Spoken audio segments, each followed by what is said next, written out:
Welcome back to Chronicle. Throughout the spring, the Metro has dealt with multiple brush fires that have led to prolonged battles for fire crews.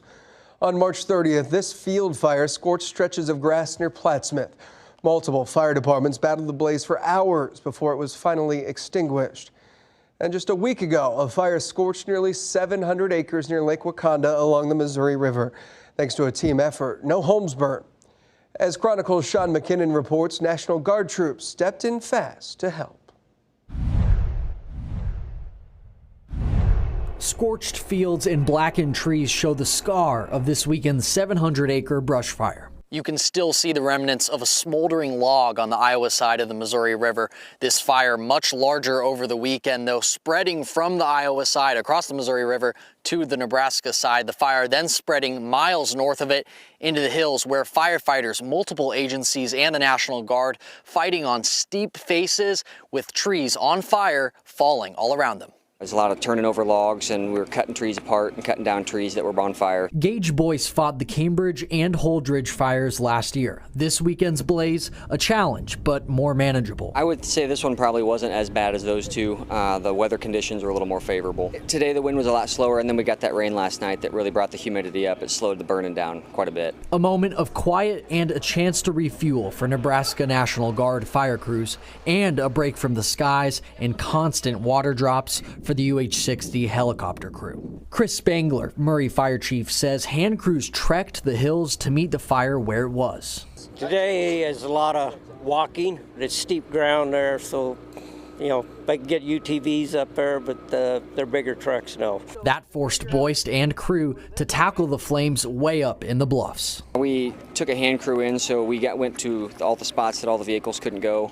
We were going up and down some pretty steep cliffs. With high winds and hot temps later this week, Spangler says fire danger is still high. As far as helping us out, watch where you smoke and discard cigarettes. It gets into dry grass. It's been so dry, extremely dry and stuff. The grass is just to the point right now, it don't take much to start it. Sean McKinnon. Sean, thank you. Those brush fires aren't helping air quality. We've already seen alerts this week. Chronicle's Joey Safchek spoke with scientists about what that means for the Metro and how technology is evolving to keep people healthy. Sunny blue skies. It's absolutely beautiful out here. May be deceiving as gray haze settles over the skyline. If you step out, you can smell the smoke, but if you look out as well, you can see the haze in the air. Omaha's smoky skies, a side effect of wildfires and prescribed burns, with winds from the south blowing our direction. CHI Dr. Zachary Depew calls the smoke and allergy season a perfect storm for people with asthma or COPD. There's a ton of different chemicals and materials in that smoke that can be irritating and inflammatory to the airway. On this roof at Douglas County Health, scientists like Russ Hayden track air quality. That number has continually per hour went up. Observing Tuesday as this number ticks towards a higher risk reading. I think the public really wants that kind of information out there for their health. And the data these machines collect makes its way into your hands hour by hour in real time so you can check current conditions. Shanoa Zendejas got a notification about the dicey air quality, but the sunny skies won her over. We don't do well sticking indoors, and the kids love to be outdoors. Kenton Keith always keeps an eye on the skies. I didn't get any notifications, but I think about air quality every time I step out the house because me and my family, we are all asthmatic. As the weather changes, doctors encourage people pay attention to changes on this hazy horizon. Joey Safchek reporting. Now, how do these wildfires start and how can you avoid becoming a victim? Weather Now meteorologist Caitlin Harvey shows us more. We've started off this spring already with several grass fires and wildfires. And even though we're in eastern Nebraska, western Iowa, it's a good reminder that we are not immune from some of these fires, including in some communities and getting closer to the Omaha metro. So wildfire conditions, they can occur anywhere. All you need is dry vegetation, low humidity, and then those driving winds, such as we saw last week on Highway 370. Now, all you need to start the fire: heat source, fuel, and of course, oxygen. anything can start that fire, especially here on dry grasses. It's what we call a one-day fuel. Anything that can create a spark can create a fire, including just parking on dry grass. Now here's where you get the wind really coming into play. That wind helps drive the fire, and with the low relative humidity, very dry air, and other dry fuels around, it doesn't take much for this to spread and become out of control. So with wildfires and grass fires seeming more common for eastern Nebraska and western Iowa, here's what you can do to prepare. Prepare to evacuate, or at least have a plan in place should an evacuation be ordered.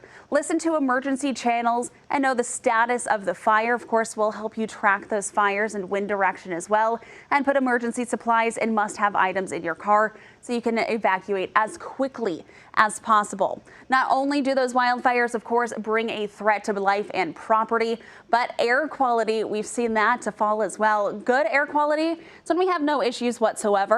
You've heard us refer to moderate air quality with the yellow. That means unusually sensitive persons may notice that. Unhealthy for some or unhealthy for sensitive groups would affect the old, the young, and those with COPD and asthma. Unhealthy, the red, you'll notice more haze. Unhealthy for everyone, and with very unhealthy or hazardous air, best to just stay inside and wait to go out. Caitlin, thank you. One thing not helping wildfires is drought. This is the latest map from the U.S. Drought Monitor released on Thursday. Northeast Nebraska, you can seeing the worst of it. The areas in the red and dark red are experiencing extreme and exceptional drought. And it feels hotter here than more rural parts of the state. That could be because it is. Caitlin Harvey is back to tell us what a heat island is. With warmer weather and summertime approaching, of course, you've noticed some of our urban areas tend to get a little bit warmer than areas surrounding it, and not quite talking about relative humidity and heat index here. Let's say during a daytime high, we start with 85 degrees, but then we're slowly watching temperatures climb, especially as we get into downtown areas.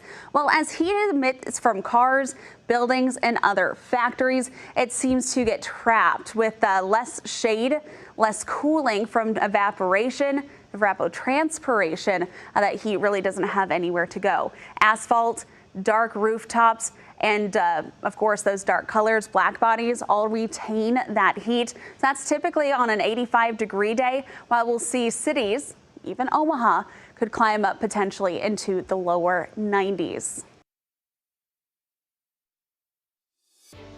Caitlin, thank you. Still ahead, Bill Ranby's here with his outlook for this year's severe weather season. We'll be right back.